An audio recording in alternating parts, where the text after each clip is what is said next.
Hello students, welcome to TSAT classes. Indian polity group 1 కోర్సులో భాగంగా మనం ఈరోజు ఇంకో టాపిక్తో మేము ముందుకు వచ్చాను. ఈరోజు చాలా ఇంపార్టెంట్ టాపిక్ అండి, ప్రాథమిక హక్కులు, ఫండమెంటల్ రైట్స్. ఫండమెంటల్ రైట్స్ అనేది మనకి రాజ్యాంగంలో part 3 of the constitution article 12 to 35లో రాస్తున్నాయి. రైట్, ప్రాథమిక హక్కుల గురించి రాజ్యాంగంలో part 3 of the constitution article 12 నుంచి 35 మధ్యలో రాస్తున్నాయి. Fundamental rights are inspired from US constitution. US కాన్స్టిట్యూషన్లో ఈ హక్కులని బిల్ ఆఫ్ రైట్స్గా అంటారు. These are called bill of rights. These are called bill of rights. So US constitution ద్వారా ఏదైతే ఇన్స్పైర్ అయినా మన ప్రాథమిక హక్కులు బిల్ ఆఫ్ రైట్స్ ఉన్నాయో, మన రాజ్యాంగంలో కూడాను ఈ ఫండమెంటల్ రైట్స్ని ఇన్సర్ట్ చేయడం జరిగింది. Fundamental rights are nothing but these are the basic rights to all the people. These are the basic rights. అంటే 300 సంవత్సరాల పైగా భారతీయులందరూ కూడా ఎంతో కష్టాలలో, బ్రిటిష్ వాళ్ళు ఎంతో కష్టాలు పెట్టారు. మరి విముక్తి వచ్చింది కదా. మరి విముక్తి అంటే ఏంటి? హక్కులు సంపాదించడమే విముక్తి. సో ఆ హక్కులని రాజ్యాంగం ద్వారా గుర్తిస్తూ మనకి ఈ ఫండమెంటల్ రైట్స్ని తీసుకొని రావడం జరిగింది ఆర్టికల్ 12 నుంచి 35 మధ్యలో. ఆర్టికల్ 12 నుంచి 35 మధ్యలో ప్రభుత్వాలు కానివ్వండి, లేదా వ్యవస్థలు కానివ్వండి, లేదా కోర్టులు కానివ్వండి, వీళ్ళందరూ కూడా ఈ హక్కులని కాపాడడంలోనే చాలా కృషి చేస్తూ ఉంటారనమాట. సో ఫండమెంటల్ రైట్స్ గురించి ఇంకా డీటెయిల్స్కి వెళ్ళిపోదాం మనం. సో ఫండమెంటల్ రైట్స్, అసలు ఫండమెంటల్ రైట్స్ అనేవి ముందుగా 1215 ADలో, రైట్, ఫండమెంటల్ రైట్స్ అనేవి మనకి 1215 ADలో for the first time UK, ఇంగ్లాండ్లో, రైట్, మన కింగ్ జాన్ ఎడ్వర్డ్ ఇతను ఇవ్వడం జరిగింది ప్రజలకు. ఈ హక్కులని కింగ్ జాన్ ఎడ్వర్డ్ 1250 ADలో ఏవైతే ఇచ్చారో దీన్ని మ్యాగ్నా కార్టా అని అంటారు. మ్యాగ్నా కార్టా అని అంటారు. అంటే ఫస్ట్ టైం ప్రపంచంలో ఒక వ్యవస్థలో ప్రజలకు హక్కులు ఇవ్వడము అనేది 1215 ADలోనే మనకి సాధ్యమైంది. కానీ ఈ హక్కులు ఏవైతే రాజు ద్వారా వచ్చాయో, ఈ రాజు ద్వారా వచ్చిన హక్కులు అనేవి they are not guaranteed rights. They are not guaranteed rights. ఎందుకని? ఇది రాజ్యాంగం ద్వారా వస్తే గ్యారంటీడ్గా ఉంటుంది. ఈరోజు రాజు ఇచ్చాడు, రేపు తీసేసుకుంటాడు. So for the first time guaranteed fundamental rights. For the first time guaranteed fundamental rights మనకి యునైటెడ్ స్టేట్స్ ఆఫ్ అమెరికా ఇచ్చింది. For the first time United States of America guaranteed ప్రాథమిక హక్కులు అనేవి రాజ్యాంగం ద్వారానే ఇవ్వడం జరిగిందనమాట. ఈ కాన్సెప్ట్నే మనం కూడా భారతదేశంలో, భారత రాజ్యాంగంలో తీసుకొని రావడం జరిగింది. మరి మన ప్రాథమిక హక్కులు అనేవి ఎలా ఉంటాయి? రైట్, ముందుగా the features of the fundamental rights. Right, features of the fundamental rights, మన ప్రాథమిక హక్కులు అనేవి ఎలా ఉంటాయి? రైట్, ముందుగా ఇండియన్ ఫండమెంటల్ రైట్స్ ఏవైతే ఉన్నాయో, fundamental rights are guaranteed. They are guaranteed directly by the constitution. ఇవి డైరెక్ట్గా రాజ్యాంగం నుంచే వచ్చేవి. డైరెక్ట్గా రాజ్యాంగం నుంచి వస్తున్నాయి కాబట్టి they are guaranteed and also enforceable. అంటే డైరెక్ట్గా మనకు వచ్చేస్తాయి. ఎవరో మధ్యలో చట్టాల ద్వారా, పాలసీల ద్వారా ఇవ్వాల్సిన అవసరం లేదు. రాజ్యాంగంలో ఉంది కాబట్టి, నువ్వు భారతీయుడు కాబట్టి నీకు డైరెక్ట్గా వచ్చే హక్కులని మనకి ప్రాథమిక హక్కులు అని అంటాం. రెండోది ఏంటి sir? Right, fundamental rights are also protected. వీటిని ప్రొటెక్ట్ కూడా చేస్తారు. ఎవరు ప్రొటెక్ట్ చేస్తారు? ముఖ్యంగా కోర్టులు ప్రొటెక్ట్ చేస్తాయి.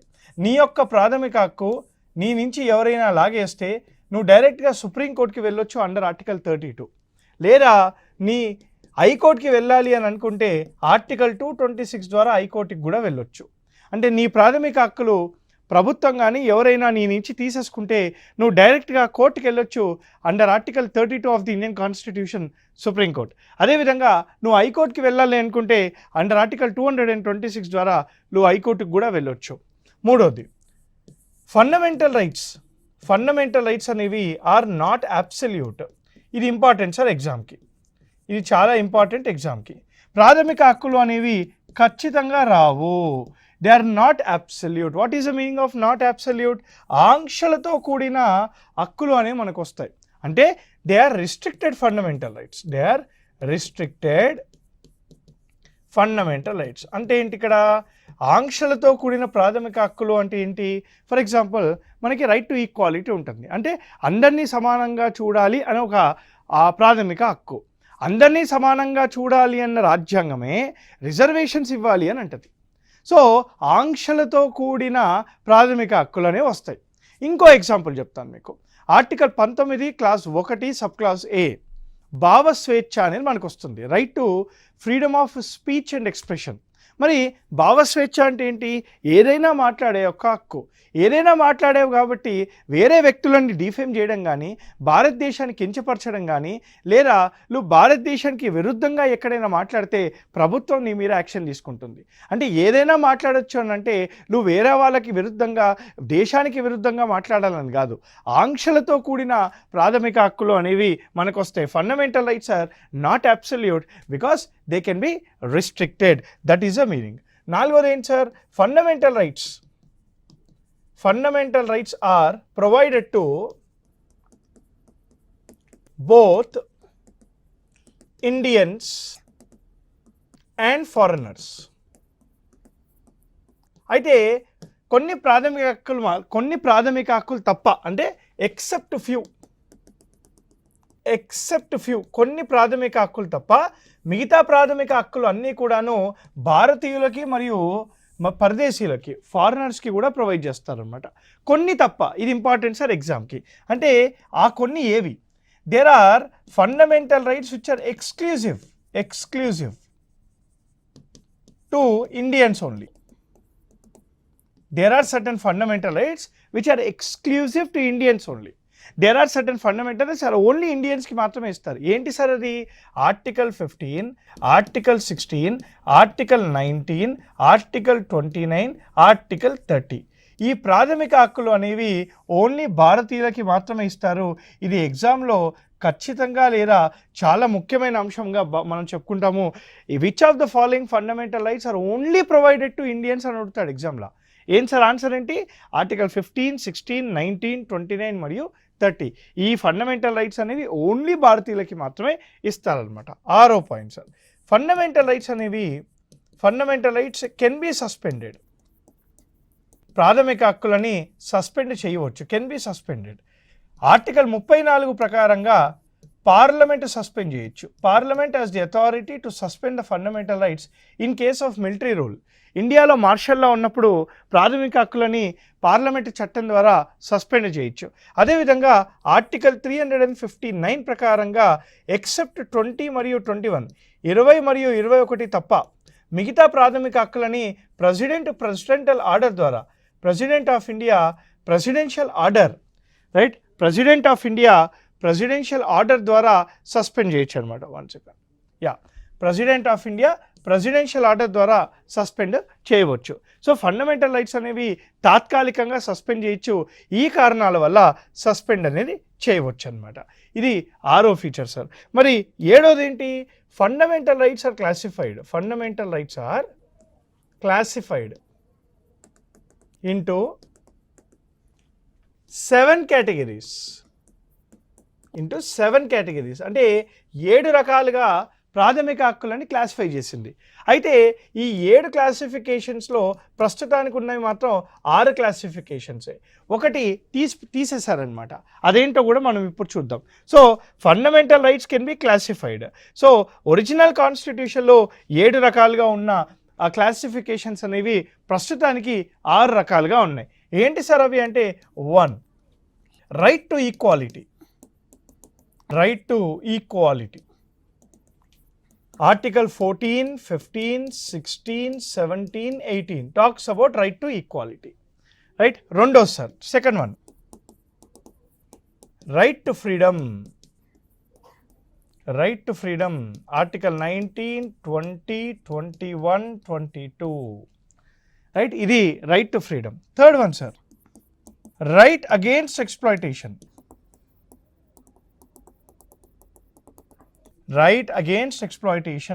Article 23, 24. రైట్, ఇది మూడో సార్. నాలుగో విషయం sir, right to religion. Right to religion. Right to religion article 25, 26, 27, 28 talks about right to religion. ఐదోదండి, the fifth one, cultural and educational rights. Cultural and educational rights article 29, 30. Article 21, 29 మరియు 30. ఆరో sir, ఇది important ఎగ్జామ్కి, right to property.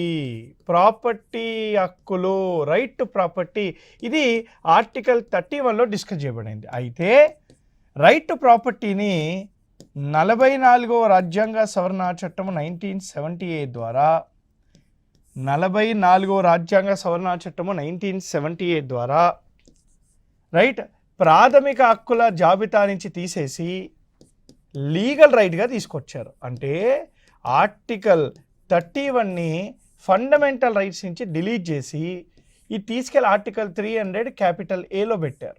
So ఇప్పుడు right to property అనేది మనకి ప్రాథమిక హక్కు కాదు, లీగల్ రైట్ మాత్రమే. Now right to property is not part of article 31 but it is part of article 300 capital A. Lastly ఏడోది, right to constitutional remedies. Right to constitutional remedies article 32. Article 32 of the Indian constitution deals with right to constitutional remedies. So there are 7 రకాల classifications అనేవి ప్రాథమిక హక్కులో ఉన్నాయి.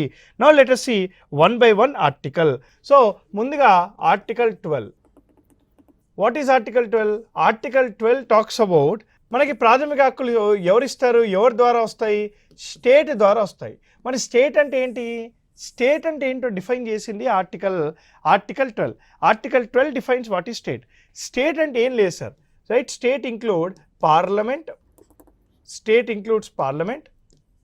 State legislature, local authority. Local authority అంటే ఎవరు వస్తారు? పంచాయతీరాజ్ వ్యవస్థలు మరియు మున్సిపాలిటీస్, మరియు అదర్ అథారిటీస్, ఏవైతే ప్రభుత్వం ద్వారా ఏర్పాటు చేసిన సంస్థలు ఉన్నాయో ఇవన్నీ కూడాను అదర్ అథారిటీస్ కిందకి వస్తాయి. ఈవెన్ న్యాయ వ్యవస్థ, even judiciary is also part of the state, definition of the state అనమాట. So article 12 defines what is state. అంటే ఇప్పుడు మనకి అసలు ఫండమెంటల్ రైట్స్, ప్రాథమిక హక్కులు ఎవరిస్తారంటే స్టేట్ ఇస్తుంది. స్టేట్ అంటే ఏంటి సార్ అంటే ఇదే అనమాట. ఇట్ ఈస్ నథింగ్ బట్ మన definition of the state includes parliament, state legislature, local authority, other authority. So ఇది మనకి జుడిషియరీ కూడా ఆర్టికల్ 12లో వస్తుంది. What is article 13? Right, article 13 right it is very important. Protect the fundamental rights. ఇది ఏమంటుందంటే article 13 says any law, ఇండియాలో ఏ చట్టమైనా కూడాను any law which is not following fundamental rights shall be declared as unconstitutional. అంటే భారతదేశంలో ఏ చట్టమైనా కూడాను ప్రాథమిక హక్కులకి అనుకూలంగా లేకపోతే ఆ ఒక్క చట్టాన్ని అన్కాన్స్టిట్యూషనల్ లేదా ఇన్వాలిడ్గా డిక్లేర్ చేయాలంటుంది article 13. Article 13 protect the fundamental rights. ఎవరు డిక్లేర్ చేస్తారు అన్కాన్స్టిట్యూషనల్ లేదా ఇన్వాలిడ్గా? ఎవరు డిక్లేర్ చేస్తారంటే న్యాయ వ్యవస్థ న్యాయ సమీక్ష ద్వారా చేయాలి. న్యాయ సమీక్ష ద్వారా డిక్లేర్ చేయాలి. So what is article 13 of the Indian constitution? Article 13 says ఇండియాలో ఏ చట్టమైనా కూడాను ప్రాథమిక హక్కులకి అనుకూలంగానే ఉండాలి. ప్రాథమిక హక్కులకు అనుకూలంగా లేని ఏదైనా చట్టాలుంటే న్యాయ వ్యవస్థ న్యాయ సమీక్ష ద్వారా దాన్ని ఇన్వాలిడ్గా డిక్లేర్ చేయాలి అని చెప్తుంది. అంటే article 13 is a protector of the fundamental rights. Like Kattappa అనమాట. కట్టప్ప ఎట్లయితే మహిష్మతిని ప్రొటెక్ట్ చేస్తాడో ఆర్టికల్ 13 కూడా ప్రాథమిక హక్కులని అలానే ప్రొటెక్ట్ చేస్తుంది అనమాట. ఓకేనా? So now let's come to article 14. Article 14 talks about right to equality. Article 14 talks about right to equality. దీంట్లో మనకి 2 కాన్సెప్ట్స్ ఉంటాయి. There are 2 concepts as part of right to equality. There are 2 major concepts as part of your right to equality. ఏంటి sir అది? ఒక్కసారి వినాలి మీరు. The first one is called equality before law. Equality before law. రెండోది ఏంటి sir అంటే equal protection of loss. రెండోది ఏంటి అంటే equal protection of laws. Equality before law, equal protection of laws. అంటే ఏంటి ఇక్కడ? Right to equality is nothing but equality before law. చట్టం ముందు అందరూ సమానమే. All are equal in the eyes of law. చట్టం ముందు అందరూ సమానమే. మనకి న్యాయదేవత ఉంటుంది కదా, బ్లైండ్ ఫోల్డెడ్ న్యాయదేవత. కానీ ఇండియాలో రీసెంట్గా 50th chief justice of India గారు వెళ్తూ బ్లైండ్ ఫోల్డెడ్ న్యాయదేవతను తీసేసి కళ్ళు గంతలు అనేది విప్పేశారనమాట. అంటే కళ్ళతో చూస్తున్న న్యాయదేవతని మనం తీసుకొచ్చాం. అదేవిధంగా స్వాడ్ ఉండేది. స్వాడ్ చేతిలో మనకి రాజ్యాంగం పెట్టడం జరిగిందనమాట. సో రాజ్యాంగాన్ని ప్రొటెక్ట్ చేస్తున్న న్యాయదేవత, అందరినీ చూస్తున్న న్యాయదేవత అని దాని యొక్క ఉద్దేశం అనమాట. So equality before law is nothing but చట్టం ముందు అందరూ సమానమే.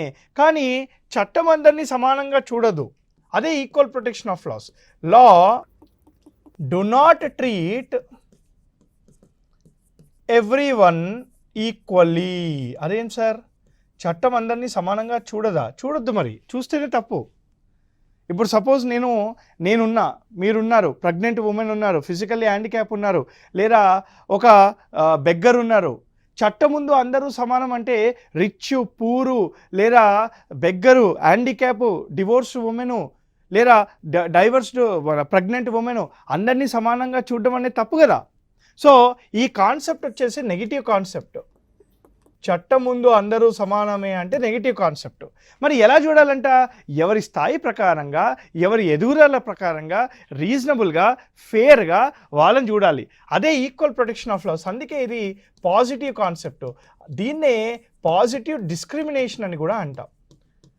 పాజిటివ్ డిస్క్రిమినేషన్ అని కూడా అంటాం. ఒక వ్యక్తి ఉంటాడు, ఏ అనే వ్యక్తి. ఆ అబ్బాయి మారుమూల తాండాలో పుట్టి 20-30 కిలోమీటర్లు స్కూల్కి వెళ్ళి, మళ్ళీ స్కూల్ తర్వాత కాలేజ్కి ఆ తాండాను వదిలేసి ఎన్నో కష్టాలు పడి గ్రాడ్యుయేట్ కంప్లీట్ చేస్తాడు. మరి ఎన్నో కష్టాలు పడి గ్రాడ్యుయేట్ కంప్లీట్ చేస్తున్న ఆ వ్యక్తితో సిటీలో పుట్టి పెరిగి కాన్వెంట్లో జరిగిన పిల్లలతోని అదే వ్యక్తి గ్రాడ్యుయేషన్ కంప్లీట్ చేస్తే ఇద్దరు గ్రాడ్యుయేట్స్ అయినప్పటికీ కూడాను ఇద్దరిని సమానంగా చట్టం చూడొద్దు. అతను కష్టాలు పడి పైకి వచ్చాడు, సో అతనికి కొన్ని రిజర్వేషన్ అనేది ఇవ్వాలి. సో ఇతను కాన్వెంట్లో చదివాడు కాబట్టి, ఇతను అన్ని సుఖాలు అనుభవించాడు కాబట్టి ఇతనికి రిజర్వేషన్ ఇవ్వకపోయినా పర్లేదు. సో చట్టం అనేది ఎవరి ఎదుగుదల ప్రకారంగా, రేషనల్గా, రీజనబుల్గా, ఫేర్గా వాళ్ళని అలా చూస్తుందన్నమాట. So what is the meaning of right to equality? It is nothing but right equality before law and equal protection of laws. ఈ కాన్సెప్ట్ ఎవరు ఇచ్చారు మనకి అంటే ఏవి డైసీ ఇచ్చారు. This concept is given by A V Dicey. ఇది మనకి article 14 sir. Let's go to article 15. మనకి article 15. No article 15 is very important again. Article 15 ఏమంటుంది? ద స్టేట్ ఆర్టికల్ 15 ఏమంటుంది మనకి ఇక్కడ? The state shall not discriminate. The state shall not discriminate. The state shall not discriminate any citizen. The state shall not discriminate any citizen on the basis of religion, race, caste, sex and place of birth. మతము, కులము, ప్రాంతము, అదేవిధంగా gender, నువ్వు colour of the skin, ఈ యొక్క భేదాల మీద, ఈ కారణాల వల్ల ప్రభుత్వం ఎవరిని కూడా డిస్క్రిమినేట్ చేయకూడదు అని అంటుంది. Article 15 says the state shall not discriminate any citizen on the basis of religion, race, caste, sex and place of birth. Article 15లో డిస్క్రిమినేషన్ చేయొద్దు అని చెప్తూనే పాజిటివ్ డిస్క్రిమినేషన్ చేయొచ్చు అని ఉంటుంది. అంటే రిజర్వేషన్స్ అనేవి ఇవ్వచ్చు అని ఉంటుంది. ఎవరికి ఇవ్వాలంటే రిజర్వేషన్స్? రైట్, ఆర్టికల్ 15లో డిస్క్రిమినేషన్ చెయ్యొద్దు అని చెప్తుండే reservations can be given to women and children, SCs, STs, OBCs who are socially, educationally backward. అదేవిధంగా economically weaker sections who are socially economically backward, అంటే ఎవరైతే ఎస్సీలు ఎస్టీలు బీసీలు ఎకనామికల్లీ వీకర్ సెక్షన్స్ ఉంటారో ఉమెన్ మరియు చిల్డ్రన్, రైట్, వీళ్ళకి మాత్రం రిజర్వేషన్ ఇచ్చినా కూడా ఈ ఆర్టికల్ అనేది ఆపకూడదు అని చెప్పేసి దీని యొక్క సారాంశం అనమాట. ఆర్టికల్ 15 ఏమంటుంది సార్ అంటే ప్రభుత్వం అనేది మనకి కులము మతము ఎలాంటి భేదాలు లేకుండా అందరినీ సమానంగా చూసి డిస్క్రిమినేషన్ చేయొద్దు అని చెప్తూనే రిజర్వేషన్స్ ఇవ్వాలి. ఎవరెవరికి రిజర్వేషన్స్ ఇవ్వాలంట? ఉమెన్కి ఇవ్వాలి, చిల్డ్రన్స్కి ఇవ్వాలి, ఎస్సీలకు ఇవ్వాలి, ఎస్టీలకు ఇవ్వాలి, బీసీలకు ఇవ్వాలి, ఈడబ్ల్యూఎస్కి ఇవ్వాలి అని చెప్పేసి అంటుంది. ఎకనామికల్లీ వీకర్ సెక్షన్ రిజర్వేషన్ అనేది రీసెంట్గా 103వ రాజ్యాంగ సవరణ చట్టం ద్వారా తీసుకొని రావడము జరిగింది. ఇది article 15 sir. Let's go to article 16. మనకి ఆర్టికల్ 16, 15 ఒకటే, ఆల్మోస్ట్ సేమే. కానీ ఆర్టికల్ 15 ఏమంటుంది? డిస్క్రిమినేషన్ చేయకూడదు ఎక్కడ అంటుంది. కానీ 16 స్పెసిఫిక్ అనమాట. ఏమని అంటుంది? 16 ఏమంటుంది? The state shall not discriminate any citizen only on the basis of religion, race, caste, sex, place of birth and resident. అంటే ఎక్కడ డిస్క్రిమినేట్ చేయకూడదంటే ఆర్టికల్ 16 specific. In providing public employment, అంటే గవర్నమెంట్ ఎంప్లాయ్మెంట్ ఇచ్చేటప్పుడు, పబ్లిక్ ఎంప్లాయ్మెంట్ ఇచ్చేటప్పుడు ప్రభుత్వము కులము మతము ప్రాంతము అదేవిధంగా ఎక్కడ పుట్టాడో జెండరు ఇలాంటి భేదాలు లేకుండా అందరికీ సమానంగా పబ్లిక్ ఎంప్లాయ్మెంట్ అనేది ఇవ్వాలి అని చెప్తూనే ఆర్టికల్ 16 ఇంకో మాట కూడా చెప్పింది, లోకల్ కోటా రిజర్వేషన్స్ ఇవ్వచ్చు అని చెప్పింది. లోకల్ కోటా రిజర్వేషన్స్ ఇస్తే దీనికి ఏం విరుద్ధం కాదు అని చెప్పింది. అదేవిధంగా ఎవరైతే సోషల్లీ ఎడ్యుకేషనల్లీ బ్యాక్వర్డ్ క్లాసెస్ ఉంటాయో, ఎస్సీలు కానీ ఎస్టీలు కానీ బీసీలు కానీ ఎవరైతే సోషల్లీ ఎడ్యుకేషనల్లీ రైట్ మనకి విద్యాపరంగా కానీ సామాజిక పరంగా కానీ వెనకాలబడి ఉంటారో వాళ్ళకు కూడా రిజర్వేషన్స్ ఇవ్వచ్చు అని చెప్పింది. అదేవిధంగా మూడోది ఎకనామికల్లీ వీకర్ సెక్షన్స్కి కూడాను రిజర్వేషన్స్ అనేవి ఇవ్వచ్చు అని చెప్పింది. సో రైట్, పబ్లిక్ ఎంప్లాయ్మెంట్లో అందరినీ సమానంగా చూడాలి అని చెప్తూనే రిజర్వేషన్స్ ఇవ్వచ్చు అని కూడాను ఆర్టికల్ 16 చెప్పడం జరిగిందనమాట. Article 17 sir. Now what is article 17? Article 17 says the state shall take steps in prohibition of untouchability. అంతరానితనాన్ని నిషేధిస్తూ ప్రభుత్వము దీని మీద చర్యలు తీసుకోవాలి అని చెప్పేసి ఆర్టికల్ 17 చెప్తుంది. What is article 17? It says the state shall take steps in prohibition of untouchability in any form. అయితే ఇది పార్లమెంట్ చట్టం ద్వారా అన్టచబిలిటీని ఒక క్రైమ్గా భావించి దానికి పనిష్మెంట్ ఇవ్వాలంట. సో ఆర్టికల్ 17 ఇంప్లిమెంట్ చేయడానికి సివిల్ రైట్స్ ప్రొటెక్షన్ యాక్ట్ 1955 తీసుకొచ్చారు. ఈ చట్టం ముందు పేరు అన్టచబిలిటీ ప్రొహిబిషన్ యాక్ట్ 1955గా ఉండేది. ఇది 1976లో civil rights protection act of 1955గా చేంజ్ చేయడం అయిందనమాట. సో అన్టచబిలిటీని అంతరించాలి, అదేవిధంగా అన్టచబిలిటీ ప్రొహిబిటెడ్ అని చెప్పేసి ఆర్టికల్ 17 ద్వారా మనకి తెలుస్తుందన్నమాట. Article 18 sir. What is article 18? Prohibition of titles except academic and military మరియు అకాడమిక్ టైటిల్స్ తప్ప ఇండియాలో అన్ని టైటిల్స్ కూడాను ఆర్టికల్ 18 ప్రకారంగా ప్రొహిబిట్ అవ్వాలి. మనకి బ్రిటిష్ కాలంలో ఉన్నప్పుడు సమాజంలో చాలా టైటిల్స్ ఉండేవి. బ్రిటిష్ వాళ్ళు ఇచ్చే టైటిల్స్ చాలా ఉండేవి. ఫర్ ఎగ్జాంపుల్ బహదూర్ కానీ, రాజ్ బహదూర్ కానీ,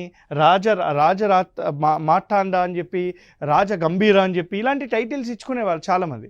సో ఈ టైటిల్స్ అన్నీ కూడాను ఆర్టికల్ 18 ద్వారా ప్రొహిబిట్ చేస్తున్నాయి. మరి ఏవి అలౌడ్ అంట? అకాడమిక్ మరియు మిలిటరీ టైటిల్స్, బీకామ్ కానివ్వండి, బీఏ కానివ్వండి, పిహెచ్డి కానివ్వండి, అడ్వకేట్ కానివ్వండి, లేదా కల్నల్ కానివ్వండి, లెఫ్టినెంట్ కల్నల్ కానివ్వండి, ఇలాంటి టైటిల్స్ అన్నీ కూడాను అలౌడ్ అనమాట. ఎక్సెప్ట్ మనకి ఇవి తప్ప మిగతావన్నీ కూడాను ఆర్టికల్ 18 ద్వారా ప్రొహిబిటెడ్ అని చెప్తుంది మనకి ఈ article. Now coming to very important article, that is your article 19 sir. Article 19 is most expected. Article 19 says there are certain there are certain freedoms guaranteed to all citizens. ఇది only భారతీయులకి మాత్రమే కదా. అంటే there are certain freedoms guaranteed to all the citizens. How many freedoms are guaranteed? యాక్చువల్గా రాజ్యాంగం అమల్లోకి వచ్చినప్పుడు 7 ఉండేవి, ప్రస్తుతానికి 6 ఉన్నాయన్నమాట. అంటే ఒకటి తీసేశాక 6 ఫ్రీడమ్స్ ఉన్నాయన్నమాట. So there are 6 freedoms guaranteed to all the citizens as per article 19. ఈ 6 ఫ్రీడమ్లు కూడా మీరు గుర్తుపెట్టుకోవాలి, చాలా important sir.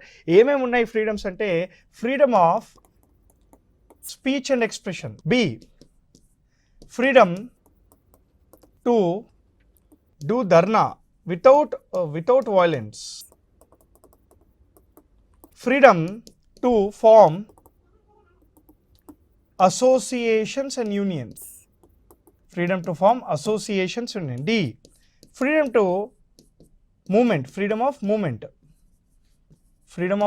across the India, freedom of movement across India, right? E, freedom to reside, settle anywhere in the country, freedom to reside, settle anywhere in the country. A, B, C, D, E, F కాదు, G చూద్దాం. F గురించి చెప్తా. G, freedom to do any trade or business, ఏ వ్యాపారమైనా కూడా చేసే హక్కు మనకి ఆర్టికల్ 19(1) జీ ద్వారా వచ్చింది. అంటే టోటల్గా 7 ఫ్రీడమ్స్ అనేవి మనకి ప్రస్తుతానికి ఉన్నాయి. అయితే article 19 class 1 sub class F ఏదైతే మనకి freedom to right to property ఉందో, ఈ freedom to right to property అనేది 44వ రాజ్యాంగ సవరణ చట్టం ద్వారా దీన్ని డిలీట్ చేసేసి ఆర్టికల్ 300(a)లో పెట్టడం జరిగిందనమాట. సో ఇది మనకి article 19 of the Indian constitution. ప్రాథమిక హక్కులని మళ్ళీ ఇంకో ఎపిసోడ్లో ఇంకో వీడియోలో కంటిన్యూ చేద్దాం. Till then happy learning. జై హింద్.